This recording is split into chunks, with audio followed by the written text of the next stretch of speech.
بسم اللہ الرحمن الرحیم۔ السلام علیکم عزیز خواتین و حضرات، حاضر و ناظر صاحب جلال و کرم یکتا و مہربان بے مثل رب العالمین کے ببرکت نام سے آج کی ویڈیو کا آغاز کرتے ہیں۔ آج کی ویڈیو میں آپ کو انفارمیشن دیں گے ایک نہایت خوش ذائقہ بہترین فوائد سے بھرپور زعفرانی ہربل چائے بنانے کا کیا طریقہ ہے اور اس کے فوائد کیا ہیں، اس کے بارے میں کچھ انفارمیشن شیئر کریں گے۔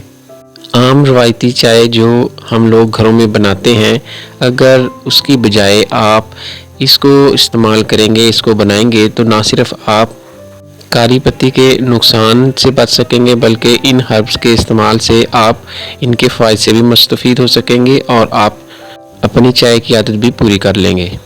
سب سے پہلے زعفرانی ہربل چائے بنانے کے آپ کو فوائد بتا دیتے ہیں، تو اس کے فوائد جان لیجئے۔ زعفرانی چائے کے استعمال سے جسم میں حرارت برقرار رہتی ہے۔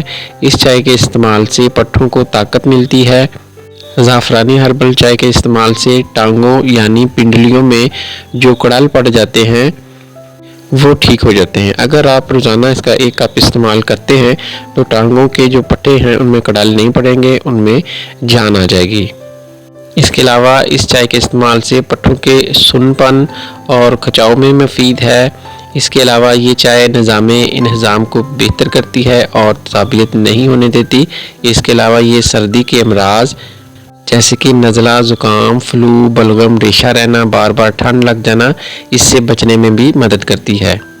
اس کے علاوہ اس چائے کا ایک فائدہ یہ بھی ہے، یہ انزائٹی سے بچاتی ہے اور آپ کے موڈ کو بہتر بناتی ہے اور اس کا ذائقہ نہایت ہی بہترین اور مزیدار ہوتا ہے۔ یہ تو تھے اس کے فوائد۔ آپ اس کے بنانے کا طریقہ جان لیجئے۔ آپ نے 3 کپ پانی لینا ہے اور اس کے اندر یہ جتنا آپ دیکھ رہے ہیں اتنا زعفران ڈال دینا ہے۔ یہ بات یاد رکھیں، یہ 2 کپ تیار ہوں گے، اس کے مطابق یہ چیزیں ڈالی جا رہی ہیں۔ یہ 1 پھول بادیان خطائی کا، اس کو آپ ڈال دیں گے۔ اس کے بعد آپ 5 چھوٹی الائچی لیں گے، ان کے دانے نکال کے تو ساتھ چھلکے بھی ساتھ ہی شامل کر دیں گے۔ اس کے بعد یہ 1 بڑا ٹکڑا دارچینی کا لیں گے، اس کو توڑ کے اس کے اندر ڈال دیں گے۔ اب اس کو پکنے کے لیے آگ پر رکھیں گے۔ جب دیکھیں اس کا کلر آنا شروع ہو گیا ہے اور 2 کپ پانی جل گیا ہے، 1 کپ پانی رہ گیا ہے، پھر آپ اس کے اندر 1 کپ دودھ ڈال دیں گے، اس کو مزید پکنے دیں گے۔ جب چائے پک جائے تو اس کو چھان کے چینی شامل کر لیں یا اگر موسم زیادہ ٹھنڈا تو شہد شامل کر کے استعمال کریں۔